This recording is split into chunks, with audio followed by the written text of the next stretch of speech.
Algo que es fundamental y que alguna vez lo hablamos en las reuniones de ADN con el liderazgo de esta congregación, y que es que la mejor manera de saber cuando una persona está preparada para liderar a otras es cuando es capaz de liderarse a sí misma. Una persona que puede liderarse a sí misma, que tiene autocontrol de su carácter, de su temperamento, de su forma de ser, es una persona que puede liderar a otras. De otro modo no puede liderar, no puede llevar adelante ningún proyecto de vida y mucho menos conducir a otros hacia un nivel de vida mejor. Es la astilla que menciona el Señor en Mateo 7. Jesús dijo que había que sacarnos la viga que tenemos en el ojo antes de realizar una cirugía para eliminar la pelusa del ojo del prójimo.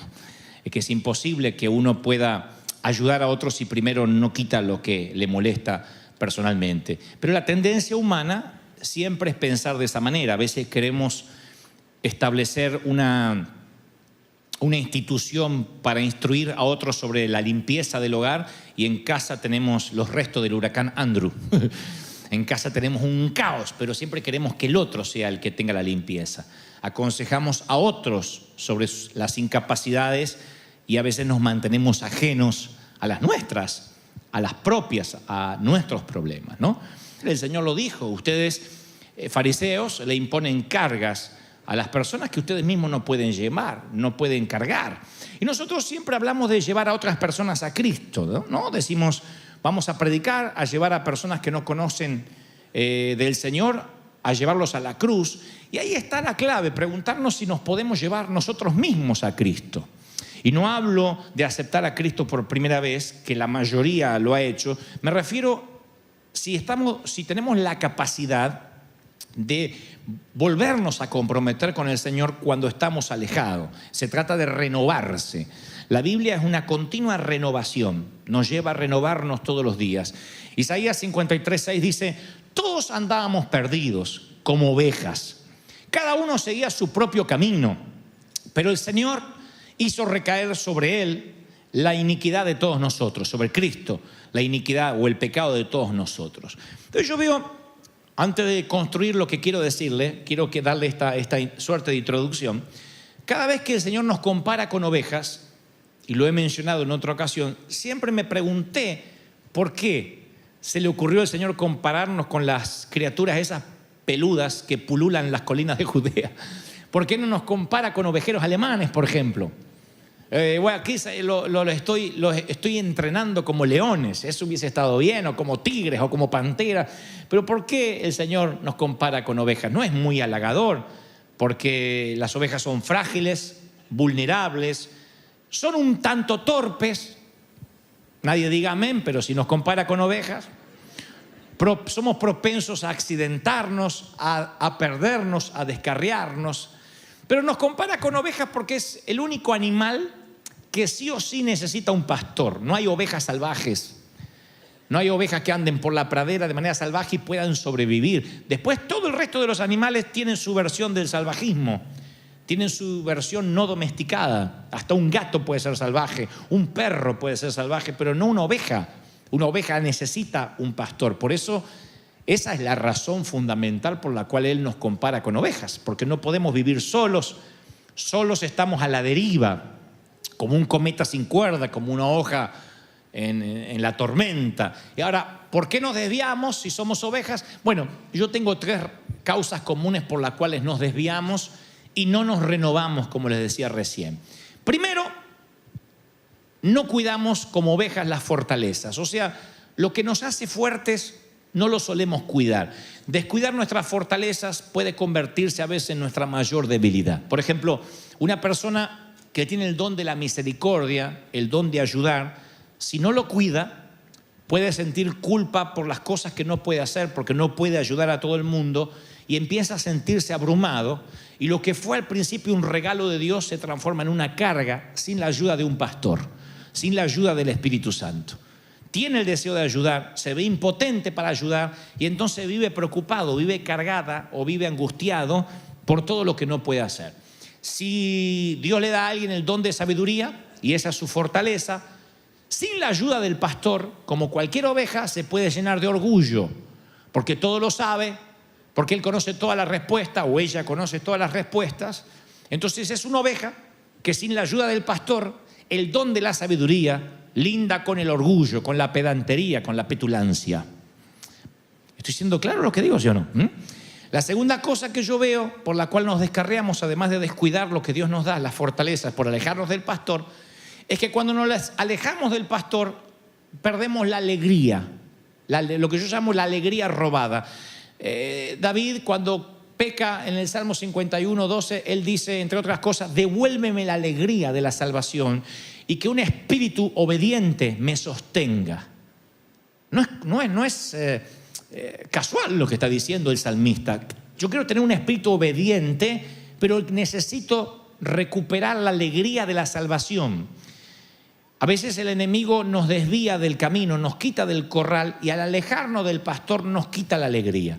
Cuando uno pierde la alegría, todo se hace cuesta arriba. La alegría no tiene que ver con la felicidad. La felicidad es de a ratito y viene por acontecimientos, pero también se va por acontecimientos. Viene con el nacimiento de un baby y se va con la muerte de un ser querido. Miren cómo la felicidad puede escurrirse de entre los dedos. Miren qué escurridiza es que llega. La felicidad no es el álbum de fotografías que conservas en tu casa. Esos son momentos. Entonces la alegría no tiene que ver con la felicidad, tiene que ver con el gozo de servir al Señor.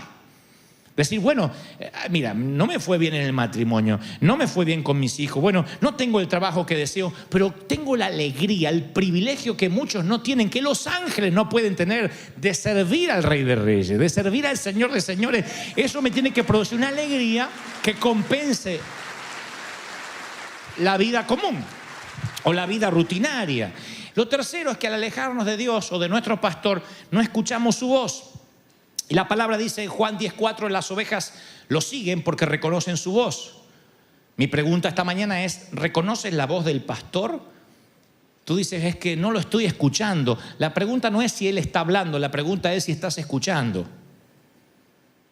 Lo diré otra vez, la pregunta no es si Dios está hablando o no. Nunca deja de transmitir las frecuencias, son como las frecuencias de radio. En este momento estamos con un montón de ondas televisivas y radiales que están cruzando esta arena.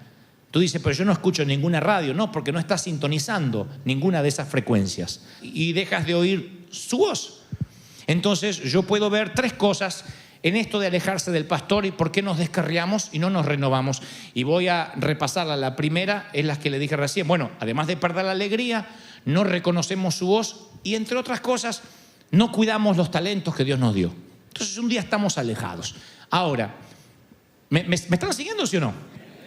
Déjame que te diga algunos tips que he aprendido. No sé mucho de ovejas, pero sé algo de la vida, porque he vivido, en mis 32 años de vida he vivido mucho. Y sé algo, no, ya voy para medio siglo, pero en mi medio siglo de vida yo he aprendido algunas cosas, porque en ese medio siglo he estado mínimamente unos 42 años en las cosas del Señor, desde chiquitito. Y entonces he aprendido muchos tips en esto de perderse y de ser encontrado. Porque a veces uno dice, sí, soy la oveja perdida, que me venga a buscar.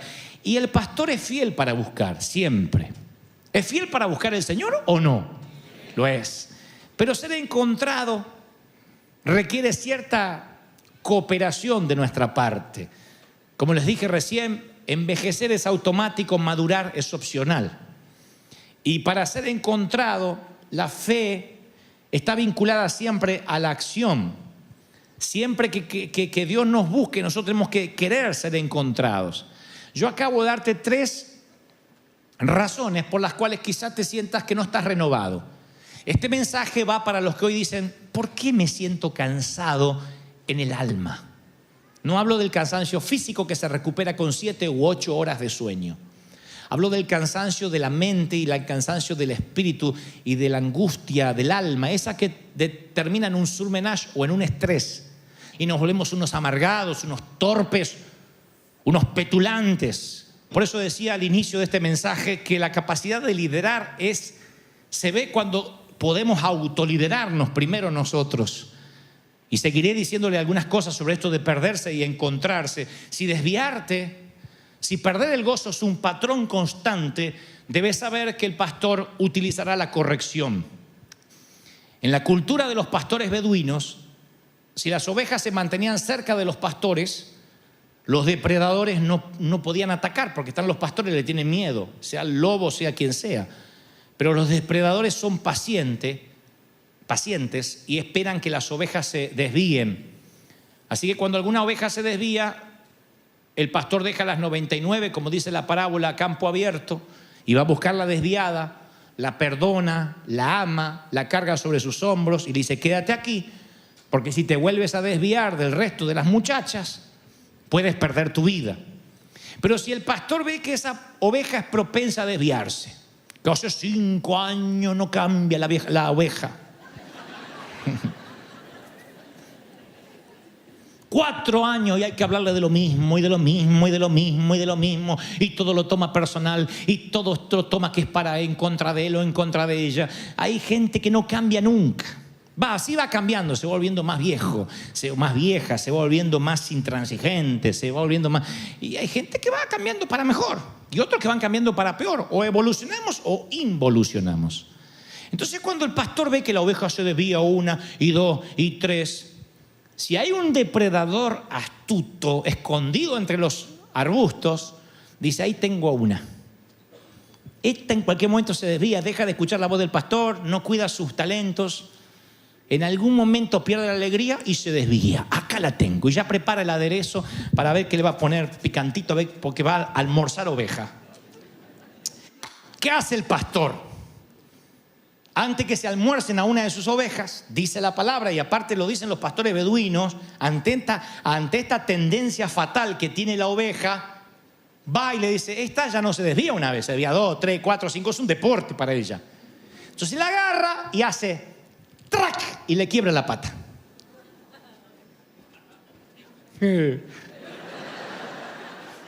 Es bíblico.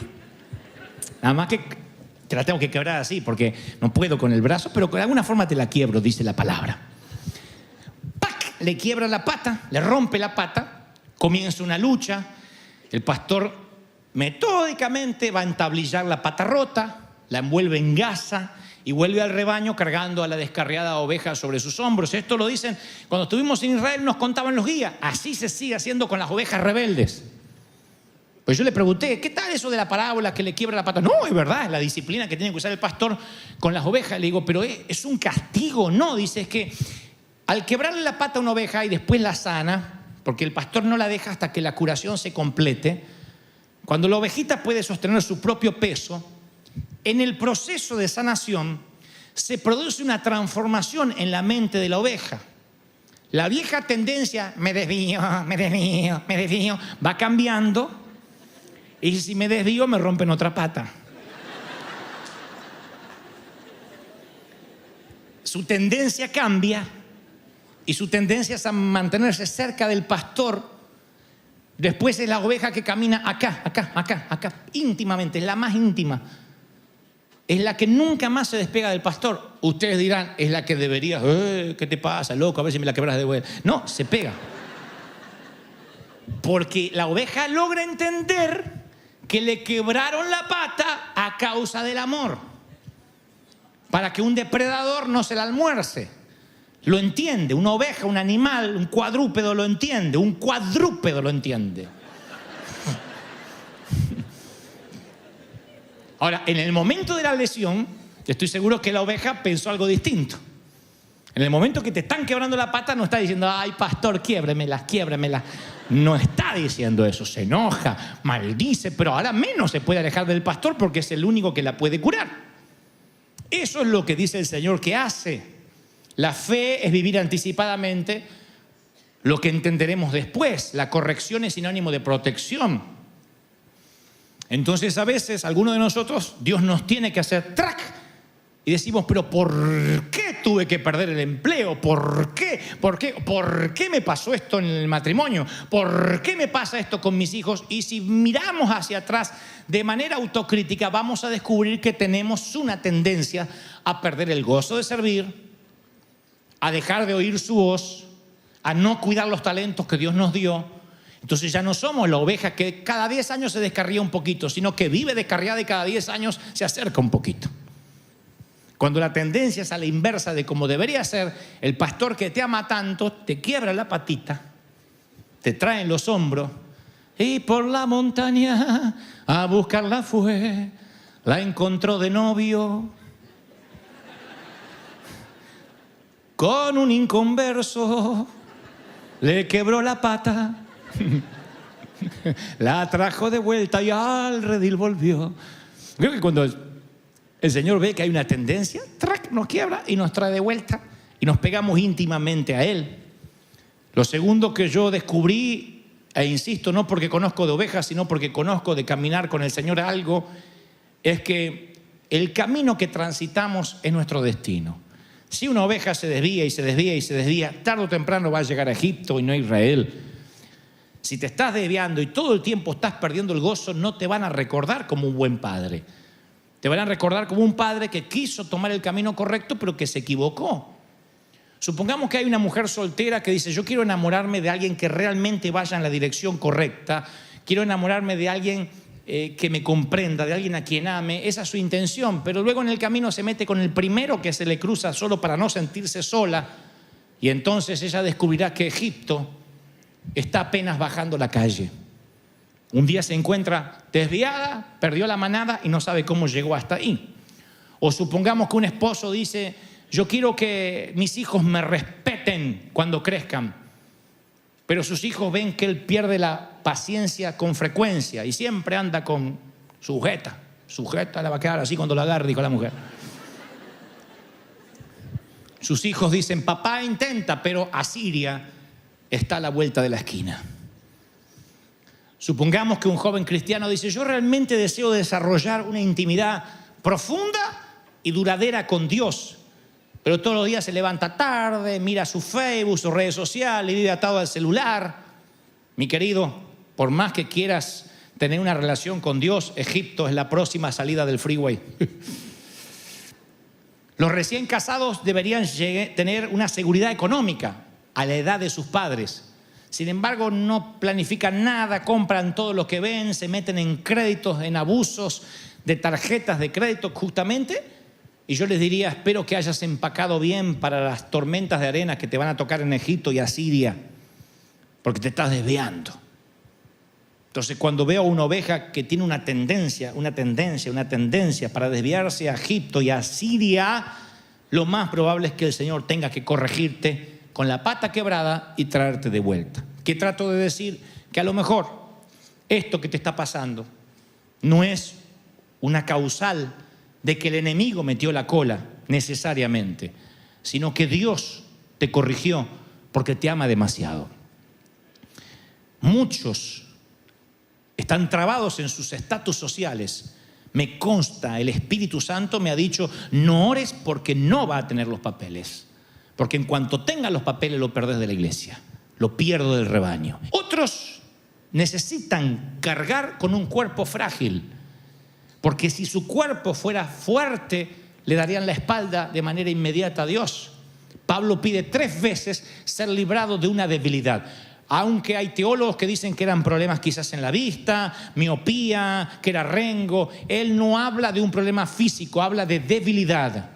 Y la misma palabra en el original hebreo habla de una suerte de tentación o pecado, algo que a él lo estaba realmente amedrentando, de modo que decía: mi carne hace lo que mi espíritu no quiere. Y el Señor le dice: bástate con mi gracia. Le está diciendo: lo que vas a tener es que venir a mi gracia todos los días, pero no voy a quitarte el aguijón.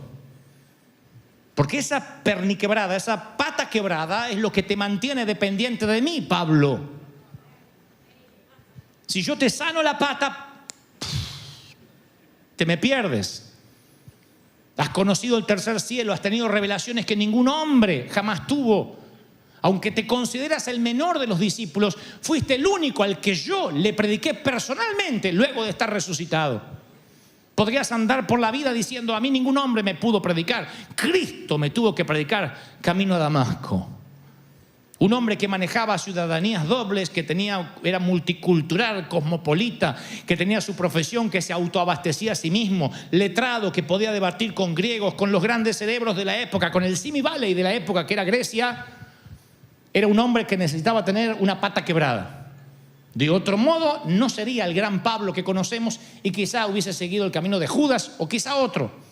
El Señor sabía que tenía esa debilidad, lo conectaría con él y que Dios de ese modo se llevaría la gloria. Entonces lo que trato de decir es que a veces maldecimos una falencia, una minusvalía, algo que nos está faltando, y es justamente eso lo que te ha acercado a Dios todos estos años. Por esa debilidad, por eso que no dejas de orar, es que estás aquí.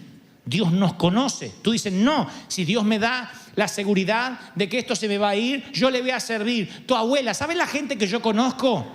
Tu abuela, dice el Señor en Proverbios 8, 16. ¿Sabe la gente que yo conozco? Que dice, voy a sembrar el día que Dios me prospere, $1.000.000 van a ir para la iglesia. Y Dios dice, no, las señales siguen a los que tienen fe. No, tú no sigues las señales. La gente en cuanto recibe ese dinero empieza a decir, bueno, primero tengo que pagar mis deudas, después la iglesia. Y se olvida de lo que había prometido. Y el Señor sabe, porque Él nos creó.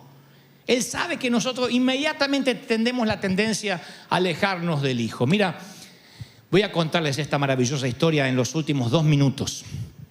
Un viudo rico tenía un hijo al que amaba profundamente. Viudo, multimillonario y con un hijo. Entre otras cosas, el padre era aficionado al arte y viajaba por el mundo coleccionando obras de grandes pintores, Rembrandt, Monet, Van Gogh.